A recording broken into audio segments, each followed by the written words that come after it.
I am a police officer in the United States of America. I've been one for just under a decade, and these are my stories. Now, after the police academy, you have field training or on the job. And I'll never forget an incident that happened on the job during this training period. For us, the period is about 5 months. So the total training to be a police officer where I work is roughly a year. Just over 6 months in the academy and just over 5 months of field training. So we'll say it just about a year. If you finish all that without getting any extensions, then you're cut loose to work on your own. Now, we personally have take-home cars.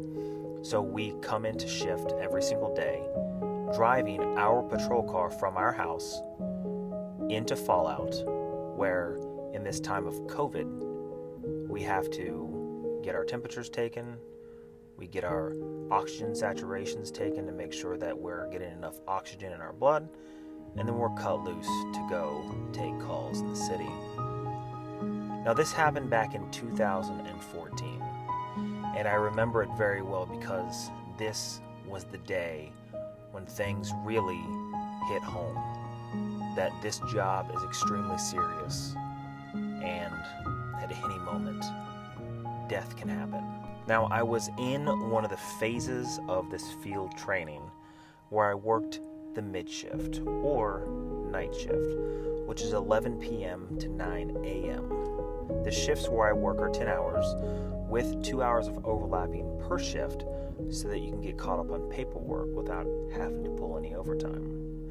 You see, we live in the most dangerous city per capita a few years ago, and we only live in a city of about 400,000 people. But with only 400,000 people, we get roughly 1,200 calls a day, so it's pretty busy throughout the shift. Now, it was roughly 3 a.m.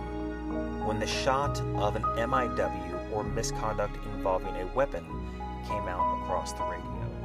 Now, this is just shots fired in the area, and we're going to do a welfare check and search the area for possibly rounds on the ground or brass, maybe a building was shot up, just things that happen during the night that other people call in.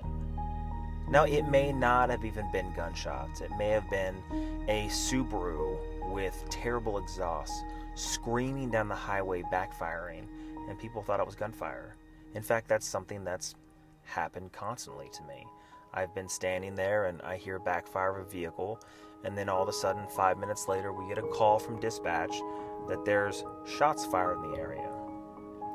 So I search the area, and just behind a Kentucky Fried Chicken, I see a Blazer with the door open.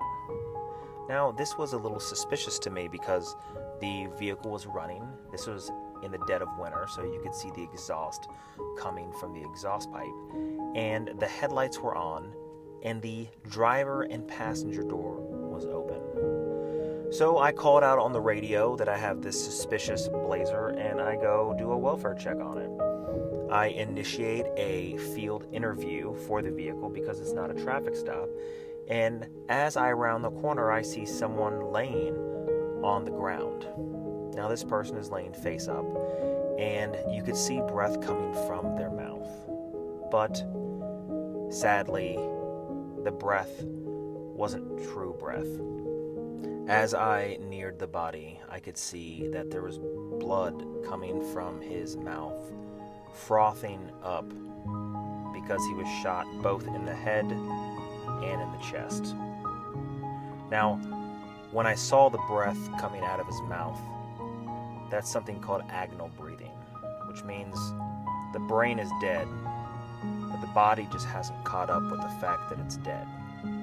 So he was shot in the head, and sometimes it takes roughly 6 to 15 minutes, depending on where the person is shot and killed, for their bodily functions to cease. It's something that is actually pretty traumatic if you've never experienced it, because you think that they're still alive and there's something that you can do, but but there's nothing that you can do.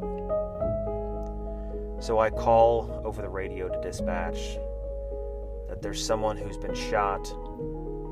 Send medics, even though he's shot in the head. And we start shutting down this crime scene for a homicide. Now, once we determine that the person is deceased, then we start putting up crime scene tape and we back out of the scene. Now, this year we had one of the highest deaths per capita in the entire US. And there were several gangs that were escalating violence between each other. And this may or may not have been one of them. But I began a crime scene log, and I kept track of every single crime scene investigator that entered and exited throughout the scene. Now, it was about -25 outside at the time, and I can tell you it was a cold shift for the rest of the night. But it was sure an eye-opening experience for training purposes. And I would say set me up for success in the future. Now, if I could tell you how many murders, deaths, suicides, death in car accidents I've seen in my just under decade career, I couldn't even begin to tell you. Now, sometimes during the day, you'll have flashes of scenes and bodies and death, and it could have been natural or self-harm or murder, but it just never goes away. And this is where officers will compartmentalize, and they won't move on with what they've seen.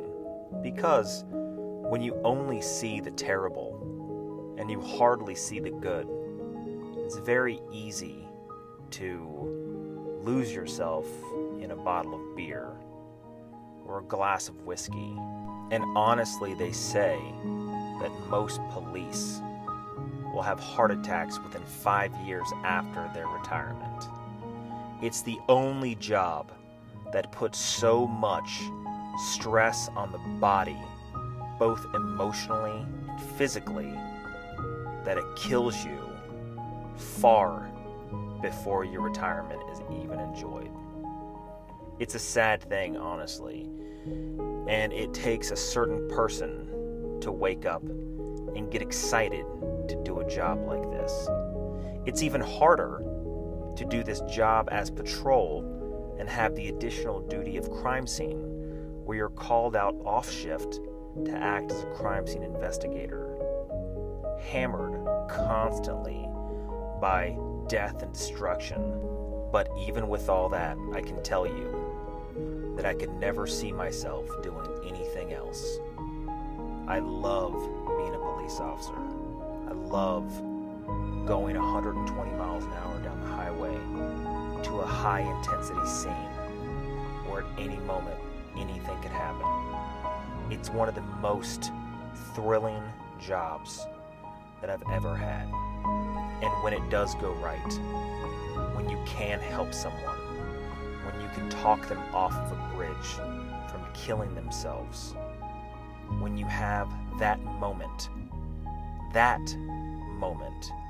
is what we live for, knowing that we, as an individual, in a world of 7 billion other people, were able to actually make a difference.